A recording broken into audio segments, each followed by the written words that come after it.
पश्चिम Asia में America की सबसे बड़ी सैन्य तैनाती। ब्रेक करिए। खाड़ी के लिए B-2 बॉम्बर्स को किया गया रवाना।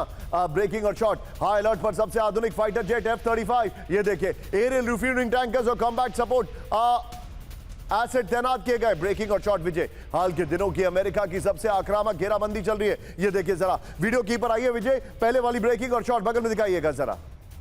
आप अमेरिका की सबसे बड़ी सैन्य तैनाती, इस वक्त की बड़ी खबर ये देखिए, अमेरिका के सभी विमान और क्रू हाइपर अलर्ट पर रखे गए हैं। आदेश मिलते ही चंद मिनटों में ऑपरेशन शुरू करने के मोड में अमेरिका का सबसे खतरनाक B-2 स्टेल्थ बॉम्बर खाड़ी रवाना कर दिया गया है। अलर्ट पर दुनिया का सबसे आधुनिक और अदृश्य फाइटर जेट। लंबी दूरी तक हमले के लिए विमानों में ईंधन भरने वाले टैंकर्स तैयार हैं। ऑपरेशन में शामिल स्पाई विमान और इलेक्ट्रॉनिक वॉरफेयर सिस्टम। ये इस वक्त की बड़ी खबर आपको मैं दिखा रहा हूं। लेकिन इस सब के बीच में एक बार कैंप 4 पर आइए, अरागची वाला स्टेटमेंट दीजिए मुझे जरा तुरंत। ये देखिए अब मैं आपको जो बता रहा हूं ध्यान से देखिए। वायरल सवाल, फिर से मेरा वायरल सवाल देखिए जरा। मैंने आपसे सवाल पूछा, उसका जवाब चाहिए मुझे। अब आपने देखा अमेरिका की तैयारी, अब मुझे बताइए क्या आपका चेंज ऑफ ओपिनियन है? फेसबुक, इंस्टाग्राम, ट्विटर, यूट्यूब, जितने भी सोशल मीडिया हैंडल्स है TV9 के, उस पर आइए और बताइए। ये देखिए क्या कुछ घंटों में ईरान पर विध्वंसक हमला करेगा अमेरिका, हां या ना? जो स्टेटमेंट्स आ रहे हैं ये देखिए। हर्षवर्धन निशान सर अमेरिकी मिसाइलों, ड्रोन, थॉट पेट्रियट आदि वायु रक्षा प्रणालियों और अन्य हथियारों के भंडार काफी कम हो चुके हैं। रणनीतिक तौर पर यह अमेरिका के लिए खतरनाक स्थिति है। I quite agree with you Harshvardhan ji. ये देखिए श्रीराम पुत्र, प्लीज अपना नाम जरूर लिखिए। अमेरिकी हमले के पूर्ण आसार है। आप अरशद खान ने, उन्होंने लिखा है ईरान के किरदार में नहीं है झुकना।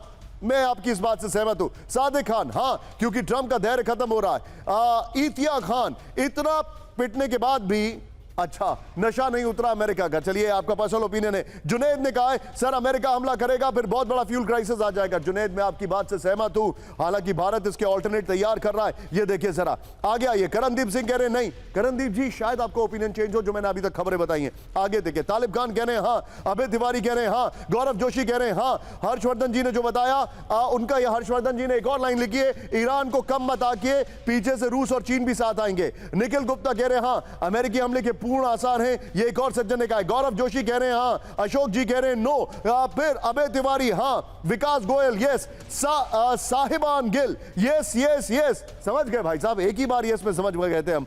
फिर ये देखिए ज्यादातर लोग अब यस कह रहे हैं, ये हमारे पास ओपिनियन आ रहा है। लेकिन अगली बड़ी खबर, ब्रेकिंग और शॉट दिखाइए इस वक्त की बड़ी खबर। अमेरिका पर ईरान को भरोसा नहीं। ब्रेक करिए। डील से पहले सब कुछ क्लियर होना चाहिए। ईरान के विदेश मंत्री अरागची की चेतावनी। ईरान इन इंडिया के हवाले से खबर, ट्रस्ट डेफिसिट बहुत है।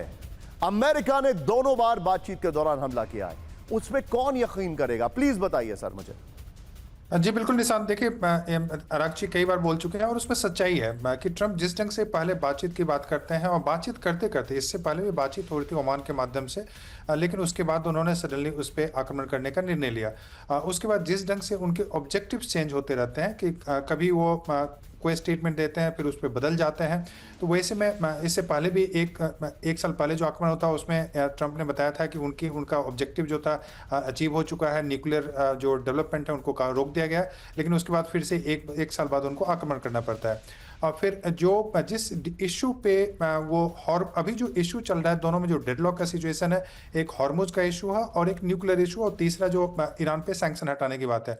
तो सैंक्शन की भी जो बात हो रही है ट्रंप के माध्यम से, सैंक्शन हटाने की जो बात हो रही है, तो उस पर ईरान को भरोसा नहीं है। और जो फ्रोजन एसेट्स हैं उसको भी देने की बात जो हो रही है, उस पर भी ईरान को भरोसा नहीं है, क्योंकि पहले भी ऐसा होते होते रोक दिया गया। तो ऐसे में कंप्लीट ट्रस्ट डेफिसिट है, और ट्रस्ट डेफिसिट के कारण ही आप देख रहे हैं कि कोई भी नेगोशिएशन पाकिस्तान के माध्यम से या किसी दूसरे देश के माध्यम से बिल्कुल भी नहीं हो पा रहा है। अभी दोनों की सी जिनपिंग के माध्यम से भी उन्होंने दबाव बनाने की कोशिश की थी जब ट्रंप बीजिंग पे गए थे, लेकिन ईरान ने भी लेकिन चीन ने भी ट्रंप के दबाव में आने से मना कर दिया। और दोनों के स्टेटमेंट अगर देखेंगे, अमेरिका ने कोई स्टेटमेंट इशू किया, चीन ने दूसरा स्टेटमेंट इशू किया, तो वहां पे भी कोई एग्रीमेंट नहीं हो पाया। तो मुझे लगता है कि डेडलॉक की सिचुएशन बनी रहेगी और आक्रमण की संभावना है।